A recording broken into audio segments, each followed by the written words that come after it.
Hai, perkenalkan, kami dari kelompok 2 beranggotakan Lisa Juliarti, Anissa Nisrina, Muhammad Fahmi, Nahdira Asmi, dan Alfi akan menjelaskan analisis etnoparenting suku Jawa dan suku Minang.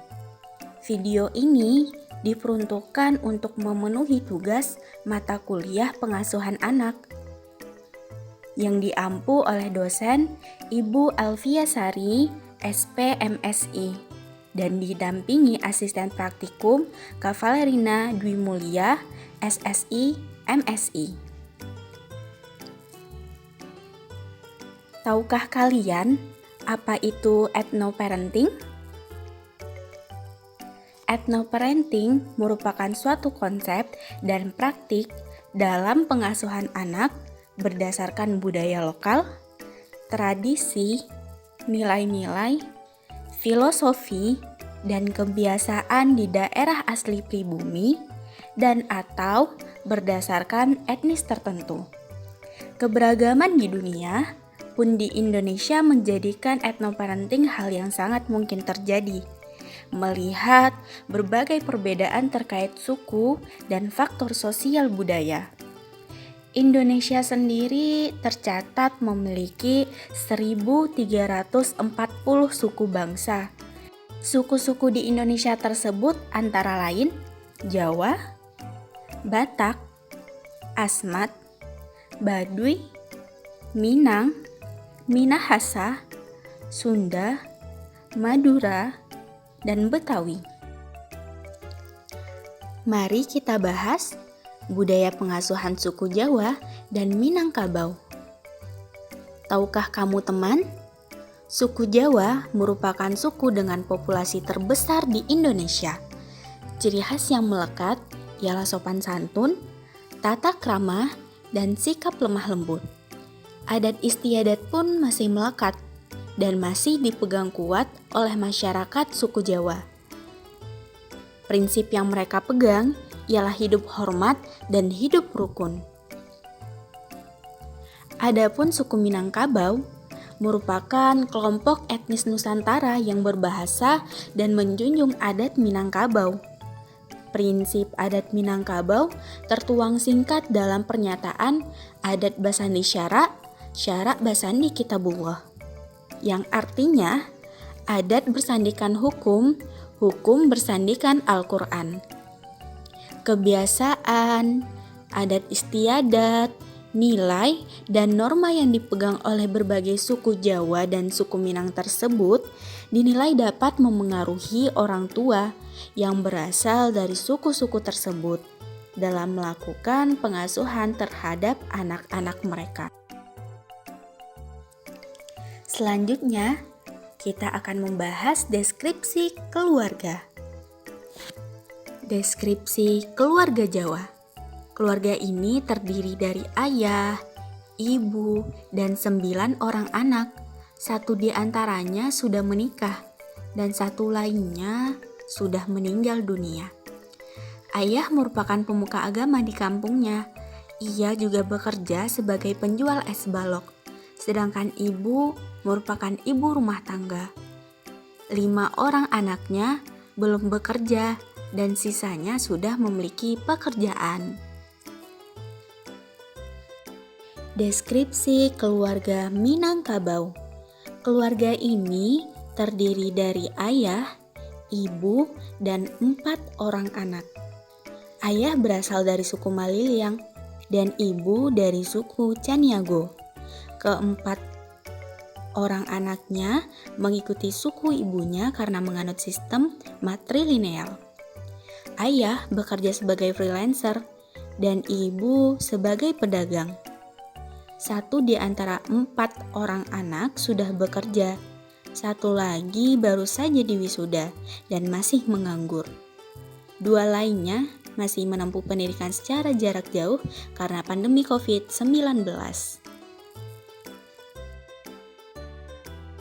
Lalu, bagaimana ya cara keluarga dalam mengajarkan disiplin kepada anak? Ayo disimak. Keluarga Jawa Keluarga Jawa mengajarkan disiplin kepada anak dengan 3 cara. Yang pertama, menentukan jadwal keluarga yang terencana. Yang kedua, menentukan waktu belajar. Dan yang ketiga, menentukan waktu menonton TV dan harus didampingi oleh orang tua. Keluarga Minangkabau. Keluarga Minangkabau sangat bergantung pada karakteristik anak dalam mengajarkan disiplin kepada anak. Selanjutnya, bagaimana ya dengan pembagian peran? Di keluarga Jawa, ayah berperan sebagai pencari nafkah, sedangkan ibu berperan mengurusi rumah dan juga anak-anak. Ketika hari libur, ayah memaksimalkan perannya dalam membantu ibu dan juga anak-anak, sedangkan ibu memiliki lebih banyak waktu di rumah. Adapun keluarga Minangkabau, ayah juga berprofesi atau berperan sebagai pencari nafkah. Dan ibu juga bekerja demi menopang ekonomi keluarga. Saat tidak bekerja, ayah ikut serta mengerjakan pekerjaan rumah demi membantu meringankan beban yang dipikul oleh ibu. Karena ibu juga berperan dalam mengurus rumah dan anak-anak. Bagaimana dengan penyediaan kasih sayang? Penyediaan kasih sayang dari seorang ibu lebih dirasakan oleh anak, karena anak lebih bisa terbuka kepada ibu dan ibu lebih mampu mengekspresikan kasih sayangnya sehingga lebih mudah dirasakan oleh sang anak.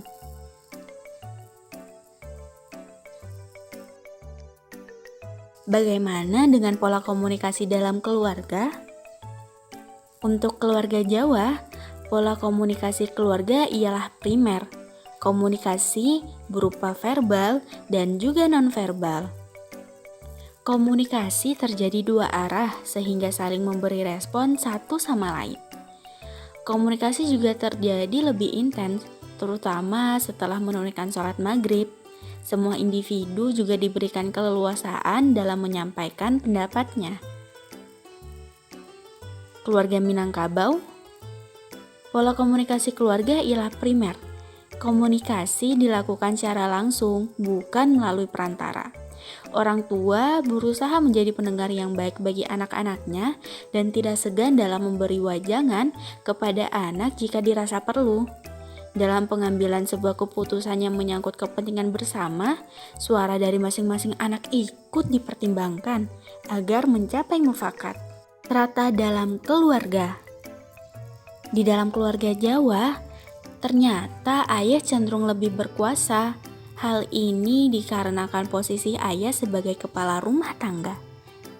Berbeda dengan keluarga Minangkabau, di mana orang tua paling berkuasa.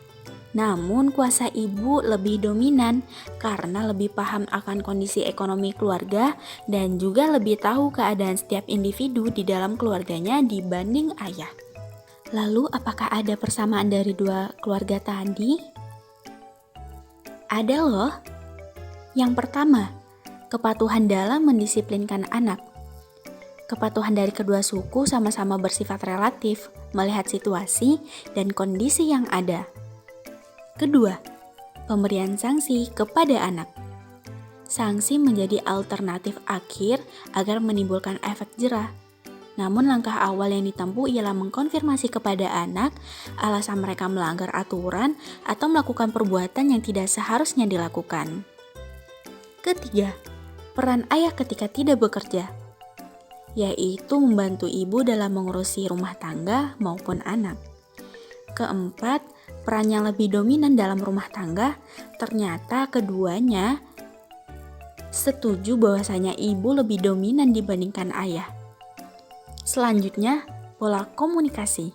Kedua keluarga melakukan komunikasi dua arah, masing-masing anggota keluarga terbuka untuk berkomunikasi tanpa adanya hambatan.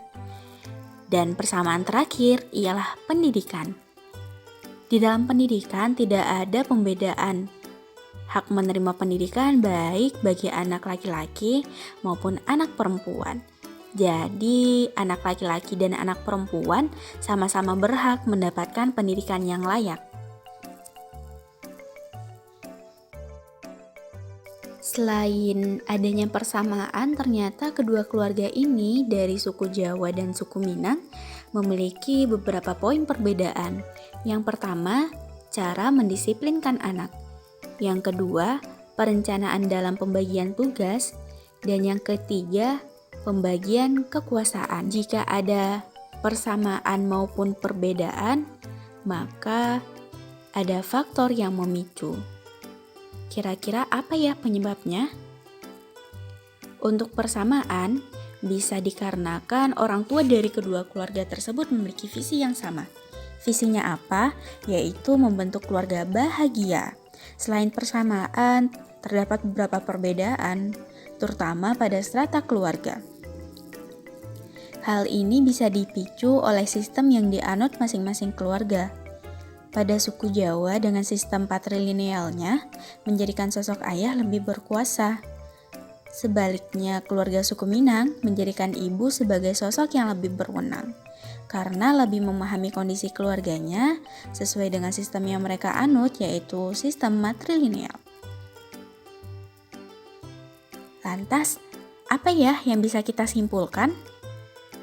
Kesimpulannya ialah suku Jawa menganut sistem patrilineal dan suku Minang menganut sistem matrilineal. Sistem yang dianut masing-masing keluarga tidak terlalu menimbulkan perbedaan yang begitu signifikan dalam pola pengasuhan anak. Hanya saja pada aspek kekuasaan pihak yang lebih berkuasa selaras dengan sistem yang dianut di mana keluarga suku Jawa menjadikan ayah lebih berkuasa dan sebaliknya ibu lebih berkuasa dibandingkan ayah pada keluarga dari suku Minang. Sekian penjelasan ethnoparenting suku Jawa dan suku Minang dari kelompok 2. Terima kasih.